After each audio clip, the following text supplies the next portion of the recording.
and I just saw this video. And I want to clarify that yes, we do keep rocks inside the Aqsa Mosque. And yes, we do attack the Israeli police. And yes, we do call for fighting Israel.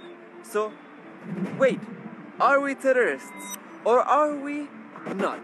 Firstly, let's ask ourselves, what is the army doing in the first place inside the premises of Al-Aqsa Mosque? It's a place of prayer. They're not needed. But the reason they are inside is to protect the settlers who are trying to invade the premises of Al-Aqsa Mosque for the sole reason of provoking the Muslims who are praying.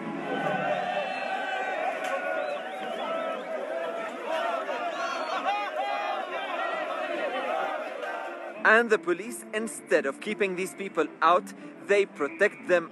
Suddenly the soldiers vacated the mosque without any alert. There are many, dozens of people who were injured from the bombs here and the bullets.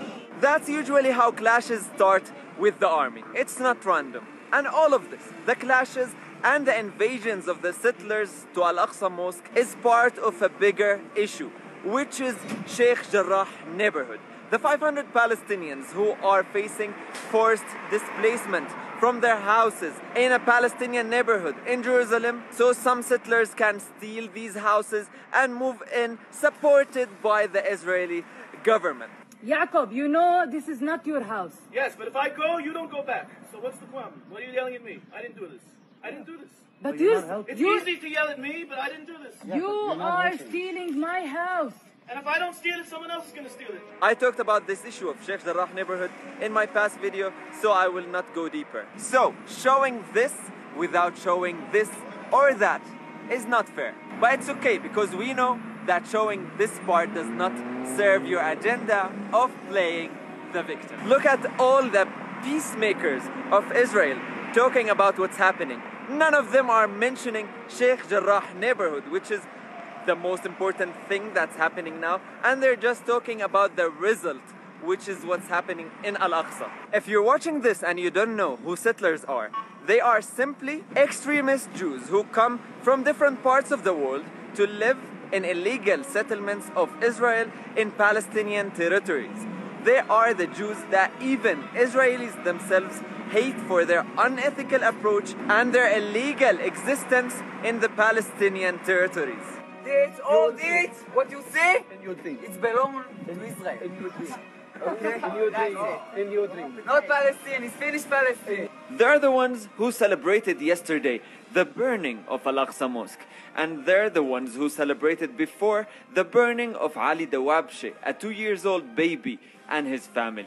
And that's what Israel wants, putting these settlers in Palestinian places so the Palestinians feel the urge to move from their houses, which is never gonna happen because we know that this is our land. For example, just today, this happened. And after the settler ran over the Palestinian man, you know what happened? The police came to protect him.